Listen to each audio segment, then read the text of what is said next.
Pozdravljeni, sem Marja Milič in gledate MoneyHow, prvi podcast o upravljanju denarja pri nas. Dragi poslušalci in gledalci na YouTubu, najprej bi se vam rada zahvalila, ker poslušate MoneyHow. Prepričana sem, da v teh negotovih časih marsikdo najde kakšno rešitev v vsebini, ki jo pripravljamo. Želimo biti aktualni, drugačni, praktični, želimo dodajati vrednost. Vsi, ki me že dalj časa spremljate, veste, da z vami delim tudi kakšno osebno zgodbo, izkušnjo, zmago ali poraz in seveda z vami želim deliti tudi novico, da sem s 1. marcem prevzela mesto odgovorne urednice digitalnega uredništva za Slovenijo na poslovnem mediju Bloomberg Adria.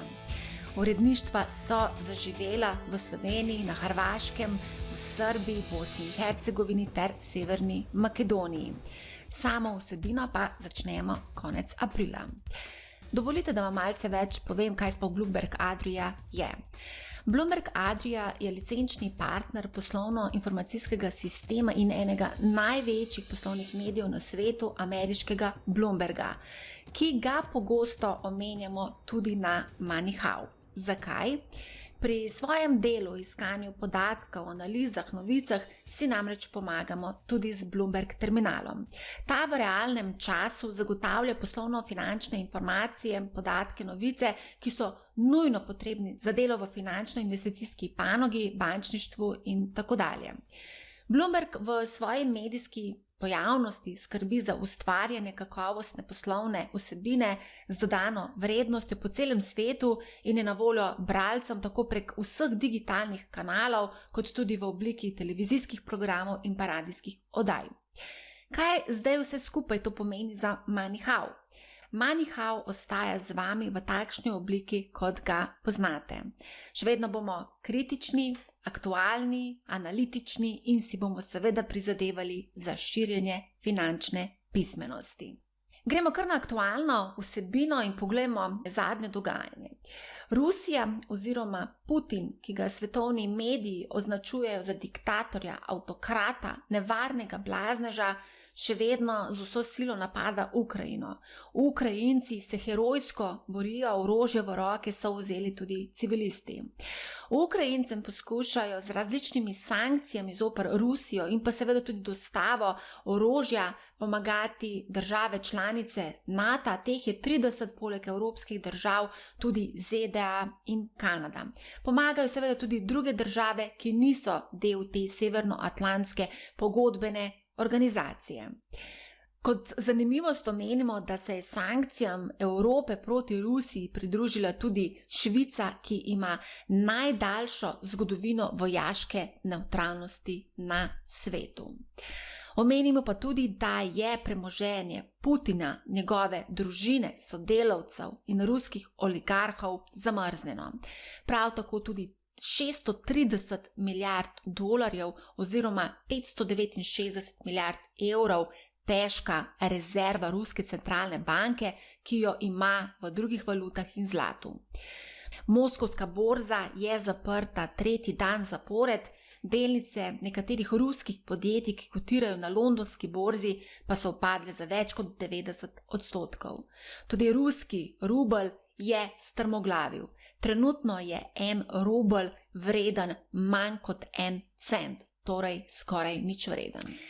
V prejšnji epizodi smo preverili, kakšni so bili vplivi zgodovinskih dogodkov, kot je recimo vojna na finančne trge.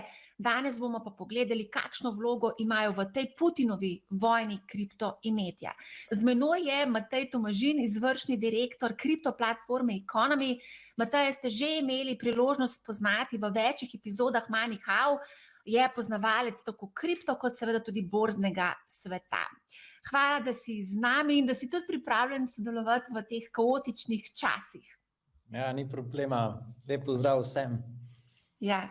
Evo, kriptovalute imajo trenutno kar precej pomembno vlogo v tej ruski invaziji na Ukrajino. Recimo, Ukrajinci sprejemajo donacije v kriptovalutah, po nekaterih informacijah so zbrali že več kot 15 milijonov dolarjev v protivrednosti.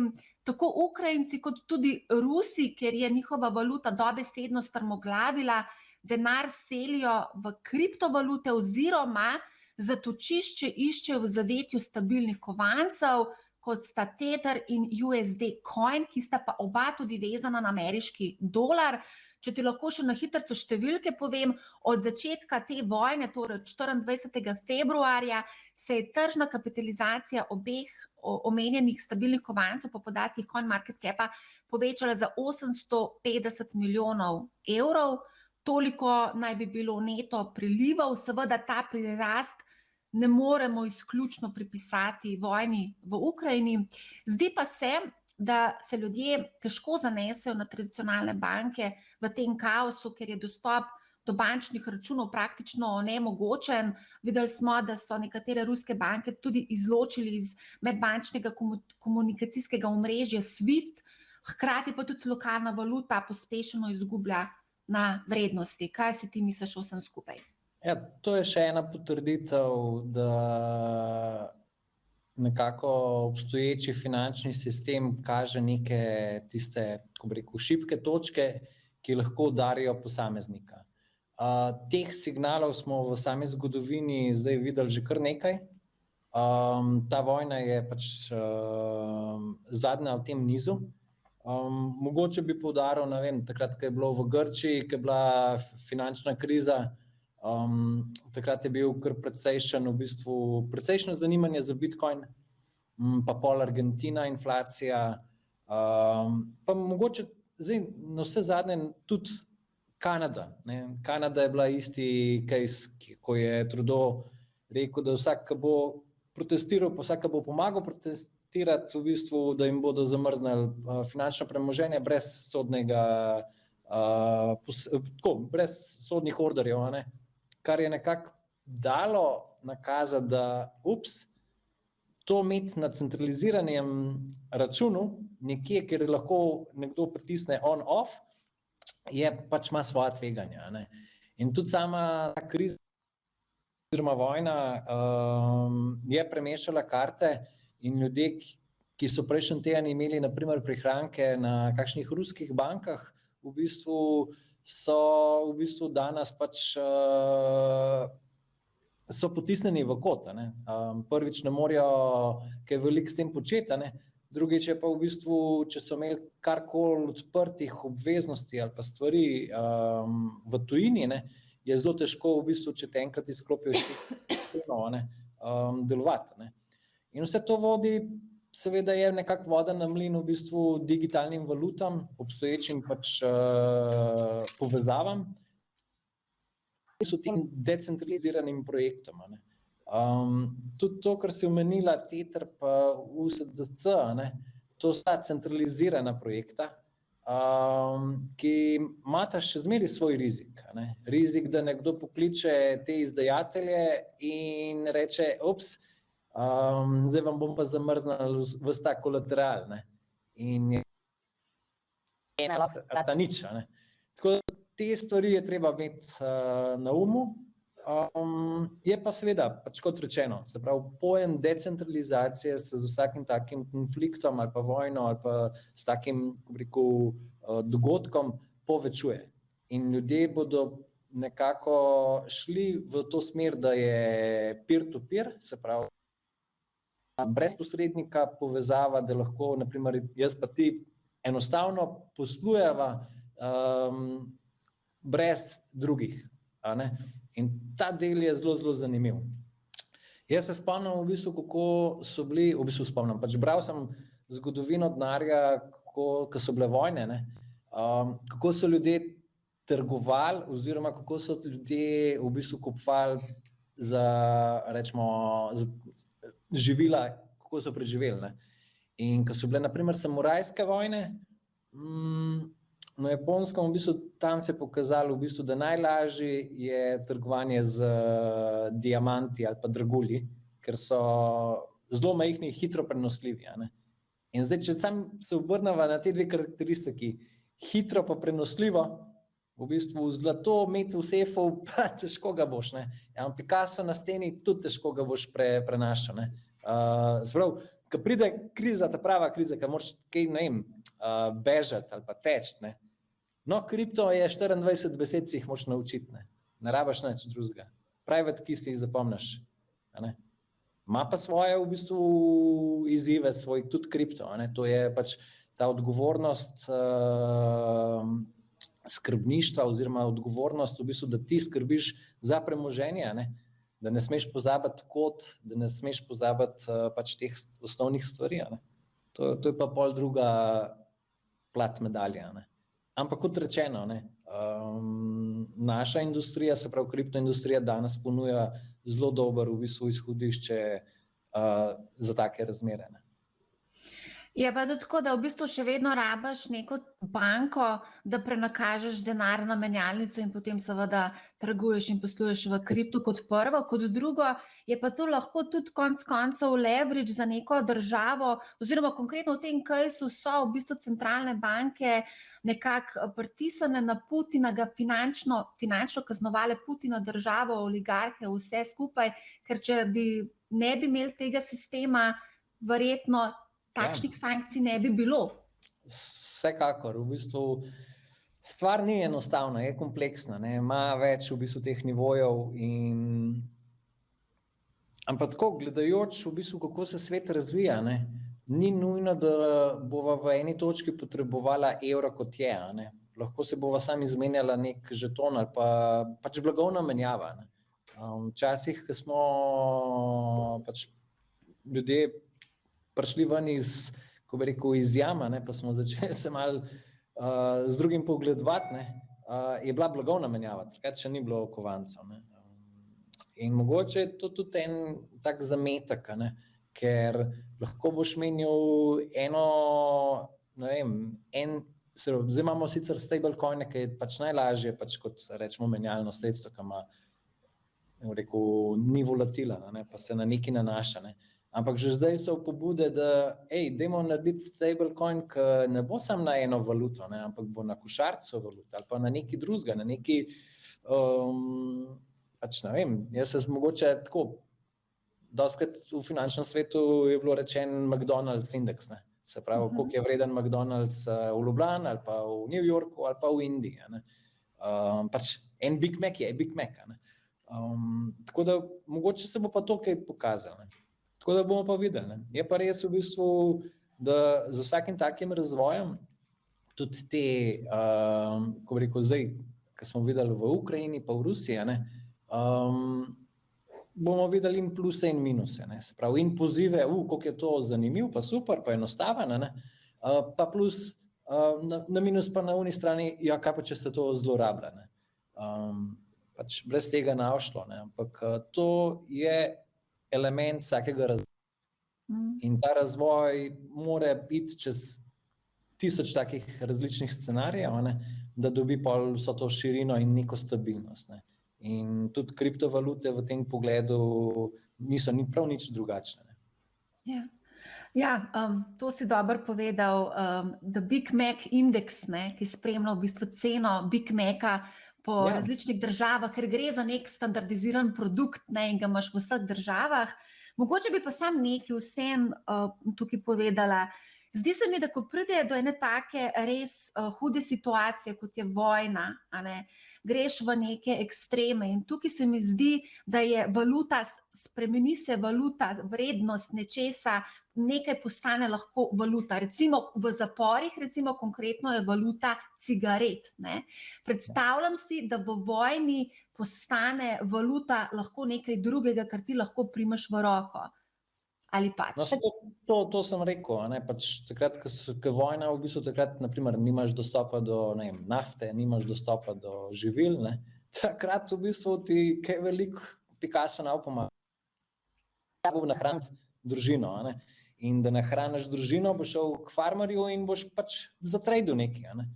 In to je v bistvu to, kar ti praviš, ne, pač ja, ko se stvari spremenijo, se pravi, ko se okolje spremeni, se tudi naše definicije posameznih stvari spremenijo, ne. Ja. A greva še majčkeno pogledati, jaz sem šla malo gledati tudi tržno kapitalizacijo kriptotrga, in sicer celotna tržna kapitalizacija je v tem hipu 2. marca skoraj 2000 milijard dolarjev, 1938. Od začetka invazije se je tržna kapitalizacija povečala za 13%, očitno. Trg beleži neto prilive tudi v tem obdobju. Recimo Bitcoin in Ether, ki predstavljata skoraj 2/3 kriptotrga, sta v tem vojnem času tudi pridobile na vrednosti, obe krepko preko 10%. Ja, zdaj ta del je treba pač mogoče še malo gledati v širšem kontekstu. Tako Bitcoin pa Ether sta v zadnjih 4 mesecih izgubila kar precejšen del vrednosti. Ne glede na to, da pač nekaj, rečemo, kazalci ali pa indikatorji, naprimer stanja zaloge na kriptoborzah, kažejo, da se ne povečuje ta zaloga, ampak se zmanjšuje, kar pomeni v bistvu, da ta ponudba teh kovancev na borzah upada, se pravi v agregatnem smislu. In je tukaj zdaj stvar, kako bi rekel, prišla do te točke, da prvič je bil šok, ni se zgodil ta šok, kot smo ga videli, ne vem, pri Lehman Brothersu, ki je bila likvidnostni šok, ki so vsi finančni razredi padali, ne glede na stopnjo tveganja, ki jo nosijo. Tega ta trenutek v bistvu nismo zaznali, razen v bistvu mogoče v enem ali pa 2 dneh, ki je bil pač čist šok ali pa ta negotovost, ki se je sprostila. Druga stvar, ki pa je v bistvu je pa to, kaj zdaj spet tudi ta kripto pomeni napram v bistvu vsem tem stvarem. Dejstvo je, da vojna, kakorkoli obrneš, ima vpliv na makroekonomijo. To pomeni, ali bo to zdaj malo večja inflacija, ali to pomeni drugačno obnašanje centralnih bank zaradi pač nepredvidenih stvari. Vidimo, da je zdaj nafta že skočila gor, tudi plin je skočil gor. Tako da to so vse nove spremenljivke, ki spreminjajo v bistvu makrookolje v finančnem svetu. In zdaj kripto kot tak je pa zdaj zelo povezan, zato ker vsak dan je teh istih vlagateljev. Se pravi, bom rekel, če smo pred 5 leti ali pa pred 4, ali pa, rečemo, če smo pred 5 leti videli na kripto trgu predvsem male vlagatelje pa peščico velikih vlagateljev, se pravi institucionalnih, je zdaj v bistvu slika, koliko je teh vlagateljev enako aktivnih, teh velikih, enako aktivnih na kripto ali pa na tradicionalnih, se že v bistvu tukaj. Se pravi, in to obnašanje, kakor ga beležimo na tradicionalnem trgu, pa na kriptotrgu se pač prepleta. In ta potreba po likvidnosti je, v bistvu jo je treba zdaj opazovati v bistvu kar z enakega zornega kota. Ni več, da bi rekel, to je pa en svet, ki je pa čisto izoliran, ima svoje igralce in podobno. Zdaj pač tega ni. Je pa res, da v kripto svetu bodo pa prihajali novi igralci, ki jih pa tradicionalna finančna industrija nima. To so pa naprimer gamerji, pa v bistvu umetniki, se pravi ves ta svet, ki prihaja, ne vem, z strani NFT-jev, pa play to earn, pa še kaj drugih protokolov, ki bodo v bistvu targetirali čist neke druge, kako rekel, skupine. Ta del pa bi znal v bistvu pol dati malo boljšo, se pravi drugačno korelacijo celotni sliki. Ampak v velikostnem razredu, če pa gledamo v bistvu zdaj strani institucionalnih vlagateljev, enkrat, ko bo, ne vem, ETF na Bitcoin v Ameriki, bomo spet videli v bistvu, kako se bo ta mašinerija zavrtela. Tako da, bo kar zanimiv, očitno. A greva še majčkeno nazaj v Rusijo. Zdaj, Ruska centralna banka je pred časom v bistvu nekako izrazila neinteres, ampak nekako je predlagala prepoved kriptotrgovanja in rudarjenja, ker naj bi to predstavljalo grožnjo finančni stabilnosti. Tudi nekatere druge države, recimo Kitajska, tam so prepovedali kriptovalute, ampak vseeno ne moremo mimo tega, da se ne bi vprašali, ali mogoče ima Putin kakšne skrite rezerve v kriptovalutah. Konec koncev so zdaj zasegali oziroma zamrznili kar lep del premoženja oziroma rezerv Ruske centralne banke, ki jo ima v zlatu in pa v drugih valutah. Tako da tukaj se pojavlja ta vprašanja, ali mogoče Putin kaj še ima. Poleg tega mogoče samo še ta podatek povem, Rusi imajo po nekaterih podatkih, to sem tudi prebrala na Bloombergu, v lasti $200 milijard vrednih kriptovalut oziroma 12% celotnega kriptopremoženja. Ja, zdaj, ta teza pač ima siguran možna izhodišča, ne. Mislim, da do zdaj, da Putin ni negativno komuniciral o digitalnih valutah. Tudi kar se tiče ruskih regulatorjev, v bistvu centralna banka sicer je rekla, da bi prepovedala, ampak pol v bistvu teden ali dva zatem v bistvu se pa finančno ministrstvo oglasilo, pa je reklo, ne bomo prepovedali, ampak bomo regulirali. Kar je dal slutiti v bistvu, tukaj so očitni različni pogledi, kar dostikrat razkrije v bistvu te interese v ozadju. Se pravi, če nihče ne bi imel pozicije v kripto, bi ta prepoved bila bistveno lažja. Če pa je kakšna pozicija, se pa ta interes tudi tako brani, da se pa poišče kakšno rešitev, ki omogoča pač rečemo razvoj in nadaljnjo v bistvu tudi rast pač celotne industrije. Tako da moja teza bi bila tukaj, ja, ne bi podpisal, da nima nič. Vedeli pa ne bomo, ne. To je pa ta, ko bi rekel, lepa teza kriptovalut je tudi ta, ne, da pač ti omogoča del anonimnosti, dokler se ne srečaš z konverzijo v fiat valute. Se pravi, vsaka kriptoborza danes, ki dela v bistvu menjavo, rečemo iz bitcoina v evre ali pa dolarje ali pa karkoli, ne, preveri istovetnost stranke. Tudi vsaka borza v bistvu več ali manj preveri, odkot ti ta žeton, se pravi, da ne prihaja iz kakšnih, kako bi rekel, iz dark weba ali pa iz terorističnih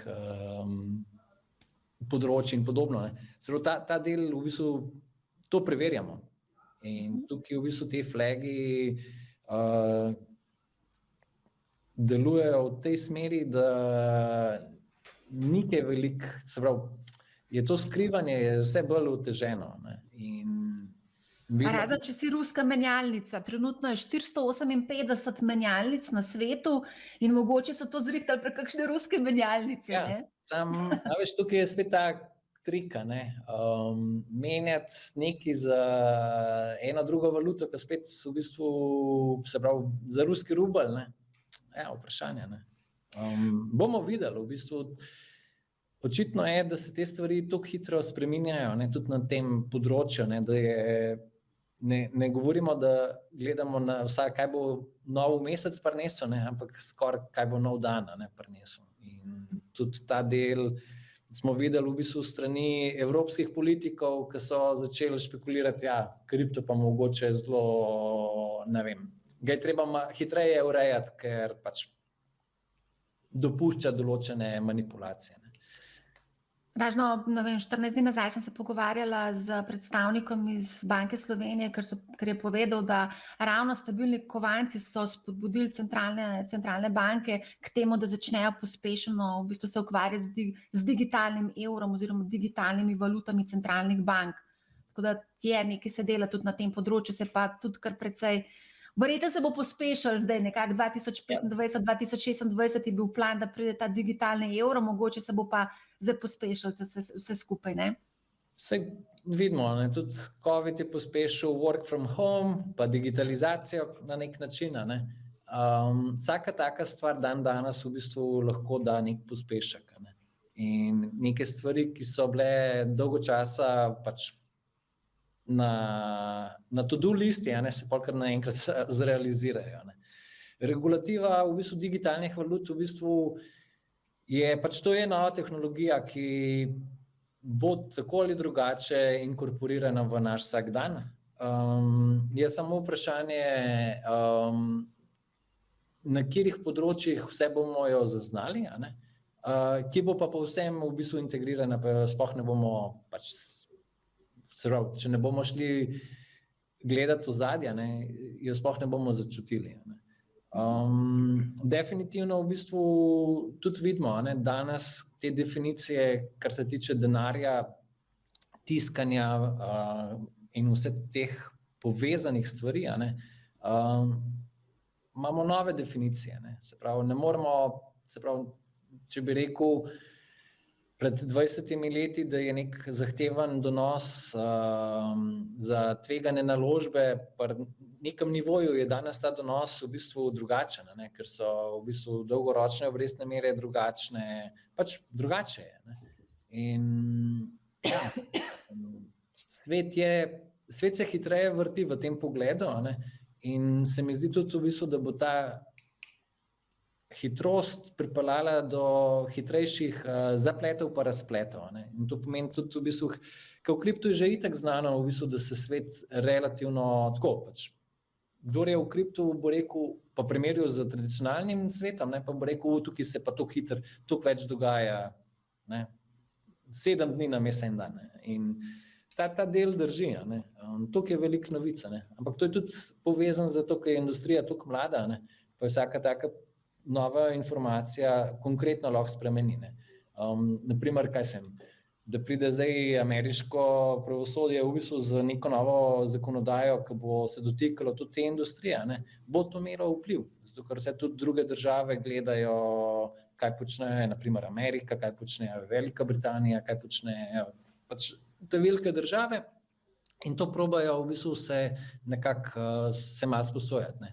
Zdaj, če pogledamo, kako je bila Slovenija, ko smo mi začeli, smo tudi prepisali, zakon o gospodarskih družbah na pol strani, nemške zakonodaje. Tukaj je vse, pač ta copy-paste zmeri obstaja, posebej pri novih industrijah. Nekdo nekaj napiše, testira, vidi in pol se to uporabi. In tudi ta digitalne valute, ki bodo v bistvu centralne banke, ja, zaenkrat nimajo oni lahko opazujejo samo obstoječ kripto svet. Nimajo, da bi, dajmo zdaj pogledati, Kitajci imajo zdaj digitalni yuan, ampak vprašanje, koliko lahko centralne banke, rečemo evropske, v bistvu dobivajo teh informacije na kitajski strani. Ampak definitivno v bistvu so neke zametke, in to pa traja nekaj časa. Od Kitajcev mogoče res malo težji. A greva mogoče kriptomenjalnice zdaj trenutno dajajo kar lepe oziroma bom rekla milijonske donacije. Včasih se mi zdi, da gre tudi za nekakšen odpustek, ker ne želijo zamrzniti račune ruskim posameznikom, vlagateljem na njihovim strankam. Recimo na Binance pravijo, da ne bodo zamrznili račune Rusom, češ da gre za nedolžne posameznike, ki niso neposredno vpleteni v ta konflikt. Kako pa je recimo na Economy, koliko imate vi ruskih strank, a ste mogoče razmišljali o kakšnem, da bi zamrznili račune ali pa kaj podobnega? Ne, prav v Economy pač mi sledimo, rečemo, smernicam pa pravilom, ki jih pač angleške institucije dajo ven, se pravi od sankcij pa do v bistvu priporočil. Tako da v bistvu v tem kontekstu tega ni bilo. Tukaj moramo vedeti, da to so stvari, ki so zelo pač kompleksne pa občutljive. In vemo, kako se zgodbe o zaupanju gradijo dolgo časa, pa lahko z eno tako hitro potezo, ki je lahko mogoče make sense ali pa všečna, pa se pol pokaže, da mogoče pa ni bila glih najbolj prav zastavljena, se lahko v bistvu ta zaupanje zgubi. Zdaj pri nas nimamo veliko teh strank. Mi vsem pač na naši platformi poslujemo predvsem z evri, tako da v bistvu že tukaj so v bistvu imajo pač rečemo ruske stranke pač izziv, kako nakazati evre. Tako da to je to. Verjamem pa, da v bistvu je tukaj tudi en del tega, da se pusti, ko bi rekel, politično, vojaško na eni strani, pa ta biznis na drugi strani. Je pa res, da to, kar gledamo danes, pač je katastrofa, da v tem modernem času v bistvu se spet pogovarjamo o stvarih, ki so bile, ne vem, pred 30 leti v Sloveniji ali pa pred 80 oziroma ne vem koliko leti, ko je bila druga svetovna vojna. Ne. Pač to je strašno. Je pa danes v bistvu ta zadeva, ko bi rekel, to globalna, da imamo prvič informacije na dosegu, toliko bolj jih čutimo, pa ker je ta del v bistvu globalen, predvsem kriptoindustrija je globalna, je tudi to dejstvo, da pač imaš siguren kakšnega človeka ali pa sodelavca ali pa v bistvu kolega, stranko, ki je na tej ali pa drugi strani. In so, ko bi rekel, je ta vpliv mogoče pa tudi to tukaj čutiti. Ja, zaupanje, to je ključna stvar, tudi v kriptosvetu se mi zdi, da mogoče marsikdaj je to zaupanje omajano ravno zaradi raznih hekerskih napadov, tudi zdaj se dogaja cel kup nekih napadov in pa tudi ogromno dezinformacije, tako da tukaj bi bilo treba tudi malo narediti oziroma počistiti pred svojim lastnim pragom, preden bi to ponudili neki širši populaciji, se mi zdi, ne? Sem to, Marjam, to moraš opozvati tudi strani, ne vem, ko se je prva banka pojavila, takrat še ni bilo sefa, pa je bil denar na policiji, pa je prišel ropar, pa je vzel iz policije denar, in pol so rekli, moramo malo varovati, dajmo sef noter, Pa pol v bistvu je prišel ropar, pa je rekel, daj bom jaz sef odprl pa odnesel, pa so rekli, pol moramo pa dati neka vrata tukaj, pa, veš, hočem povedati, v bistvu ta varnost, pa to zaupanje, to se gradi skozi čas. In te hekerje v bistvu moramo tako pač gledati, lahko jih čisto gledamo podoben, kot so bili te v Wild Westu, pač roparji banka.